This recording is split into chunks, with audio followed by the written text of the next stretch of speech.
It took Wexford 40 seconds to get off the mark last night. PJ Nolan with the first score of the game, and Wexford would never find themselves behind in the 70 minutes. Despite Westmeath's best efforts in the opening minutes, however, Niall O'Brien's performances this season have belied his tender years, scoring 2-15 in his first two matches. Not bad for a 17-year-old. And when Diarmuid Lyng and Dave Redmond tried to steal an early march, John Shaw showed the visitors weren't there to make up the numbers. 6 unanswered points between the 21st and 30th minutes, but clear daylight between the sides. Harry Keogh and Diarmuid Lyng led the charge. Westmeath needed a score, and again their youngsters showed the way. 17-year-old Robbie Greville on target. But the home side were assured. Lyng's skill and imagination deserved a goal, but he had to settle for a point. But Wexford struck a hammer blow just before the break. Shane McGovern in the Westmeath goal fumbled, and Rory Jacob pounced to leave 10 between them at half-time.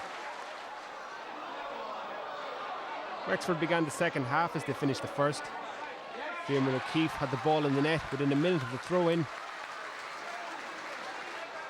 And moments later, Jacob set up Garrett Sinnott for Wexford's third goal as Westmeath began to sink without trace.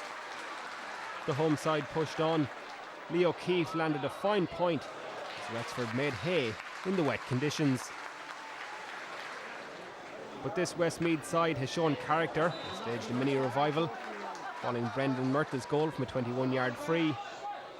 But Diarmuid Lyng was a class apart, finishing the day with 15 points. Westmeath were certainly finding him practically unplayable. A second goal put further respectability on the scoreboard. Westmeath's Cormac Boyle credited with this one. But the final word went to Lyng to cap a 322-29 win, setting up a showdown with Carlow next weekend. We are better than that. We have done enough work to be better than that.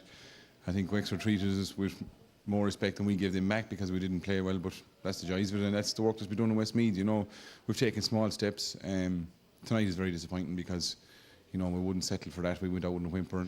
You know, we couldn't announce the team until after Wednesday night with the under-21s playing Kilkenny, and yet we're told we have to have the team in on a Wednesday morning or the county board gets fined. So, I mean, it's a bit ridiculous. I don't know where these rules are coming from, but, you know, you guys out there, 3 of our defenders were wearing, I think, number 24, 22 and 18 or 19, you know. But they came in and did well, and, you know, it's about trying to get a panel together and get a group of players, and sure, this win won't do them any harm. No, it won't. I can understand his frustration with that, Michael. I suppose it was a bit inevitable, was it? Well, I don't know. I thought Westmeath scored 4-12 against Galway. It was a good haul, and Wexford, you know, if they weren't right mentally, you know, I'm not saying I didn't think Westmeath had beaten, but I thought it'd be a lot closer than it was, and it's a good win for Wexford. I think under Liam Dunn, I think it's it's going to be a few years, I think, before Wexford get back. But I think he's the right man. He's great passion for the county, and he's the right man in the right place. And see Westmeath, you know, it's a long road back when you get a defeat like that. It's one step forward, two